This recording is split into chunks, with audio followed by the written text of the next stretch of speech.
Oh, Lord. Green. You know, there's a million things. I mean, just like you said, it could be anything. And so I've been kind of tossing around ideas and what am I going to say? And I think when I found out I was first, I changed what I thought I was going to say. I don't know. We'll see.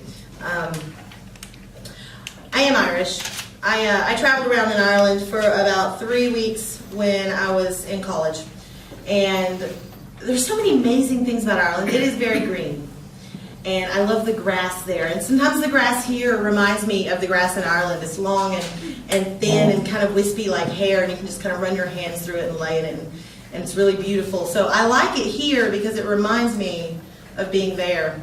And when I was there, I met some really stunning, amazing people. I actually met a man from England who was an expat in Ireland and kind of in the closet about it, like he knew, you know, how his people were oppressing the Irish and didn't really want to. So we would go into pubs and he didn't speak out loud for fear that he'd be lynched in the bathroom or something, you know, in IRA pubs in Dublin, because we were pretending to be American. So I could, you know, pull it off. So he was just quiet.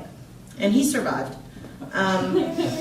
which was nice, yeah. I mean, but I think he only survived because he totally kept his mouth shut. But he told me about why we have this tradition in America about pinching people who wear green on St. Patrick's Day. That's kind of a funny, very American concept, and we don't really, you know, that's not how it's done anywhere else. But his perception, I'm not really sure how true this is, but according to him, the war between the Catholics and the Protestants in Ireland has been going on forever.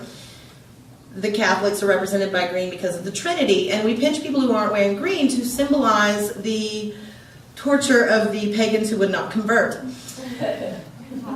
Which is kind of mortifying now. So I wear black on St. Patrick's Day, and people who try to pinch me get threatened with being burned at the stake or put up on the rack because I'm not going to tolerate that kind of, one, that assault on my person, and two, that just kind of backwards thinking of let's just take this tradition because that's how we've done it for years, and it's silly, you know. So I had a really great time with him, and I met some really wonderful Spanish people who drove me. I was hitchhiking, so I met lots of, you know, whoever picked me up. The funny thing about hitchhiking in Ireland, though, it's like standard mode of transportation. I mean, this is a really green concept, and I love it. There's guys with business suits and briefcases hitching a ride to work in the morning. I mean, it just happens. And the longest I ever waited for a ride in Ireland was about a fraction of the shortest time I ever waited for a ride in England. And, you know, and I spent a lot of time on the side of the road in England just kind of hanging out, waiting, hoping somebody, you know, but that never happened in Ireland. I would barely have enough time to get out of the car before another car would pick me up. So it was really great.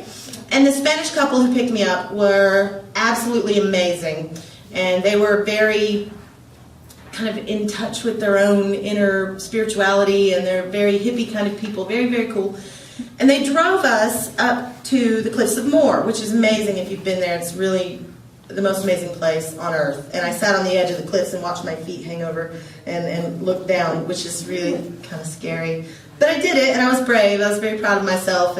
And then we went to the Burren. And there's a beach off the Burren, and huge boulders on this beach. And you can kind of lay on a boulder and check out the beach. And it's not sandy like beaches that I'm used to in Florida. And there's a dolphin there named Dusty, and she just looked me right in the eyes and spoke to me, like clicked at me, and her amazing green eyes, and it was just really powerful. I felt like I had really kind of come in touch with the universe, and the whole world just kind of handed itself to me while I was there. Well, my time was up, and I had to get back. I hitchhiked my way around twice, and then ended up back in Cork. I had come in on the port at Dublin, and I was leaving on the port at Cork after circling around a few times. And I didn't know what I was going to do. I had a plane to catch back here in 2 days.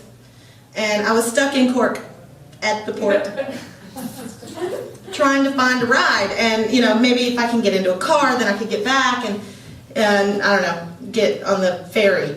That was the plan. And I did. I mean, I was kind of lucky like that. Green's lucky, right? So, it's kind of related. I managed to meet a woman who was dressed completely in purple. She drove this little hatchback beat-up car and didn't really know how to drive. Like, she was, this sweet, sweet little old woman. And she said, I've made buckets of money traveling around Ireland telling stories, and now I need to find a home. So she was going back to her mother's house to make sure she was okay, and then she was going to buy a house near her mother to take care of her. Now this woman was 80 or 90. I can't even imagine how old her mother was, But that's what she did. So she brought me back, and I managed to get pretty close to my flight. But in the day and a half that we traveled together, she said, this is what I do. She said, tell me your story as though it was a fairy tale. Take yourself out of it completely and put it in the third person. Focus on the color and the setting and the scene and tell me your story. And I did. I told her my life story in a metaphor of a fairy tale. And then she told it back to me and changed things.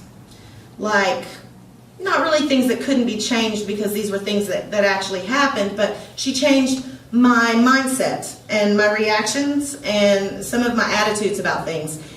And it worked. She changed my life. And just that was really amazing. That was the very first time I'd ever been introduced to storytelling. I was totally green, brand new.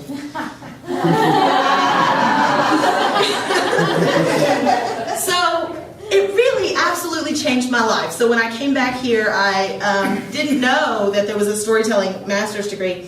I got what I thought would be the next best thing and got a master's in reading education and used storytelling as a means of teaching. And then I found this. And now I'm here and I'm doing this, which is incredible. But what I really want to do is what she did. Tell me your story as if it were a fairy tale.